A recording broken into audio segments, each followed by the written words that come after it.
Right, I'm just going to do a brief introduction, back up what Mick said. I'm Norton, Secretary of the RMT London Taxi Drivers. The RMT, for what people don't know in this room, is an all-grade industrial trade union who represent and organise workers across all grades in all industries within the transport industry, rail and the maritime, hence RMT. No prizes for that, okay? Nationally, we represent over 85,000 members. Of that, we represent taxi drivers in 6 towns and cities across the UK, from Preston to Swansea to Leeds to Newcastle, all the way to Birmingham. And Birmingham's a very key city, and I'll get on to London, I know that's what we're here to talk about, but Birmingham's interesting because in Birmingham we have a 90% density of our membership of all the taxi drivers there. Now, for you who may not know, Network Rail is being privatised under the Tory reforms, and currently Network Rail are proposing to break off and sell off their private land. What we're seeing in Birmingham at the moment is that Network Rail want to charge taxi drivers to use the private land. That is the taxi ranks. They want to charge taxi drivers up to £1,000 a year to use taxi ranks in Birmingham. That is what's happening right now. But thanks to the RMT, thanks to the density of the membership, thanks to us forcing back Birmingham City Council and Network Rail, we managed to force them, to crush them, and they capitulated. And that's a victory for the union, but it's also a victory for solidarity and organisation, because that's what we need. As workers and as an industry, we need to be organised and we must be together with one voice. But as I said, we're not here to talk about Birmingham, we're here to talk about London, alright? RMT has been in existence in London for roughly just over 6 years. In the 380 years of the cab trade, that's a relatively small amount of time, okay, I accept that. Organisation-wise, we haven't been as successful as we'd like to be, I can admit that, I'm going to be open with you tonight. I'm not going to sit here and try and big us up where we ain't going to be bigged up, but we're still trying to. But the problem in the trade in London, from our opinion, and from a driver of some 5 years, is that we are split, segregated and broken. Now we have to unite and we have to organise behind one key message, and tonight, that's what we're going to talk about. Now the RMT, since its inception, and since, as I've mentioned to you, organisation hasn't been its strongest, but we've made some profound contributions to this trade. And that's we've identified the key threats and the key elements that are putting your jobs, our livelihood, at risk. And that is minicabs, private hire. I understand there's private hire drivers in the audience tonight, but they're applying for hire on the streets right now. They're doing the privilege you sat down and worked for on your bike, in the snow, in the rain, sometimes in the sunshine, to get the privilege. This is what this gives you, this badge. And that is being sold cheaply to the public, and it's been bought to the highest bidder in the form of some American conglomerate. And that's what they're selling. They're selling your right, our rights. And we as a union, we as an industry, and we as a trade have to fight for that right. And the right is applying for hire. Anything that is thrown in to distort that right and to distort the game and to tell us we must focus elsewhere on other battles is all meaningless until we get that right in stone and in legislation. Now last year, in July, the RMT took it upon ourselves, we lobbied Parliament, we tried to raise an early day motion with MPs. That is still ongoing. That is something this union believes in, and we still believe that the road to go down is the parliamentary route, and we've got to lobby. But first we must be together, because standing on the street with banners at demonstrations doesn't mean solidarity. When you've got 5 different organisations saying 5 different things, when you've got cab drivers thinking credit cards are going to save us, when you've got organisations telling us that having green vehicles are going to save us, all apart from the fact that you've got private hire vehicles doing your job, which was the linchpin of the 2-tier system.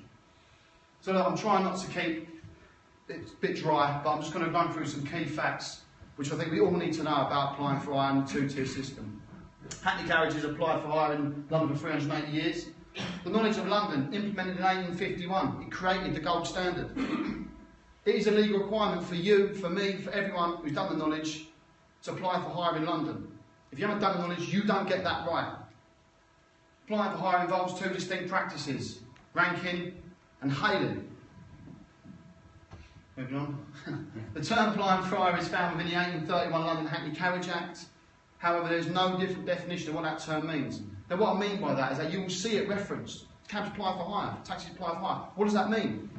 So we've had to rely on case law over 185 years to determine some key factors, which is the exhibition of availability. That is that vehicle you driving around the street, customers seeing that is the advert. That is what they see, that's why we've done the knowledge for. It's a legal requirement for us to apply for in a purpose-built vehicle, not for a private hire vehicle. Private hire, therefore, do not sit in a Prius or let's say a saloon car and get that right, because they're not driving a PBV. They've been fully licensed for 10 years in London. They're not permitted to drive a licensed vehicle. It's a criminal offence to do so under Hackney Carriage law, which we must remember. PHVs must be pre-booked via a licensed operator. It's disputed whether or not a smartphone application is a licensed operator when it's a technological platform. They're not permitted to display signage that may indicate vehicle to be booked. Not permitted to use PBV as a PHV. So, two acronyms there, it's a bit of a tongue tie. Smartphone apps permit PHV to exhibit availability, indicating to be booked, and that leaves us with the situation we're in now. Approximately 90,000 private hire drivers have the facility to be e-hail. They are doing your job and my job. Now that was the linchpin of the two-tier system. Now if we let that go and we slip to the future, which we've got our own disruptive technology, Halo, and Cab App as well coming up. But if we look at it, on that smartphone as a passenger, there is no difference between us and them. There is no difference between the private hire industry and the licensed taxi industry. Now from a passenger perspective, it's very difficult when you're sitting there and trying to tell them that what we need to do is we need to define what we have. Why can't I pick up a minicab off the street? Why can't I go and approach a driver? Why are you so expensive? It's very difficult to explain that to the public for one reason, because the reason is they see us as the same industry.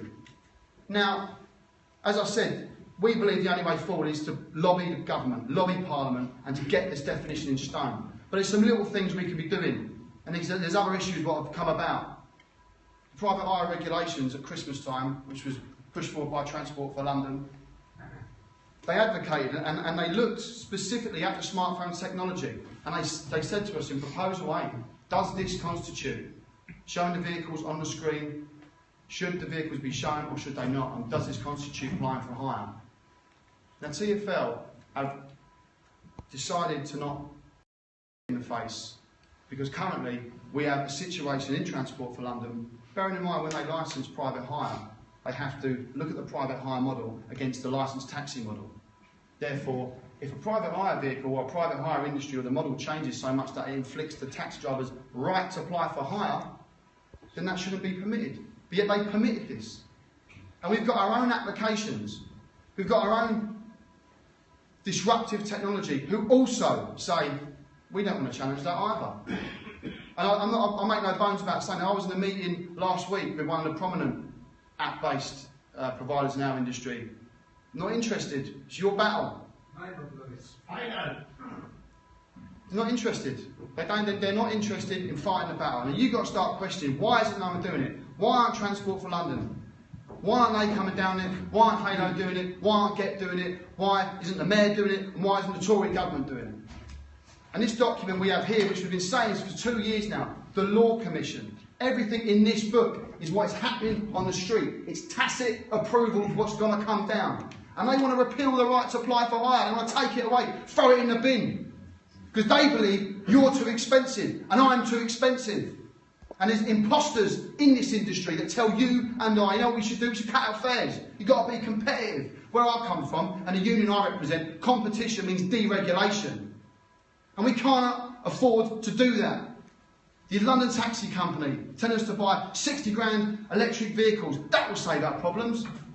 Let's have credit cards. That will save our problems. Oh, but you're going to have credit cards, but you are going to pay for it now. You are going to pay 3% or upwards of 10%. So you're going to take a pay cut. The only way we stop this, ultimately, is if we set out the clear distinction between the two industries. That is, taxis apply for hire and private hire do not. They have to be pre-booked, and all what constitute that. The exhibition of availability is key to this. It is absolutely key. If we lose that, we lose the industry, we lose the job.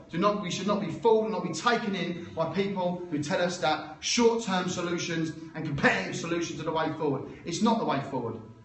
Now, I understand you come here, I'm maybe preaching to be converted. But the issue is, the solutions to be put forward are quite simple. We have to organise collectively, and we have to organise together. And the only way I see that is for joining a union, a trade union. And I understand there's people in this room who represent other organisations, but at the moment, this trade is fragmented, it's disparate, and it's all over the place. And for too long, this trade has been led by an organisation that is nothing more than a limited company. And it's been sitting up at Transport for London and been now facilitator, not resistor. That's what they've been doing to us. People now have their eyes on the prize of the next job at the board. And they're telling you and me, what are you going to stand for? That's what TfL say to them, Mr LTDA. What can we get away with? What they can stand for. That's what they tell them.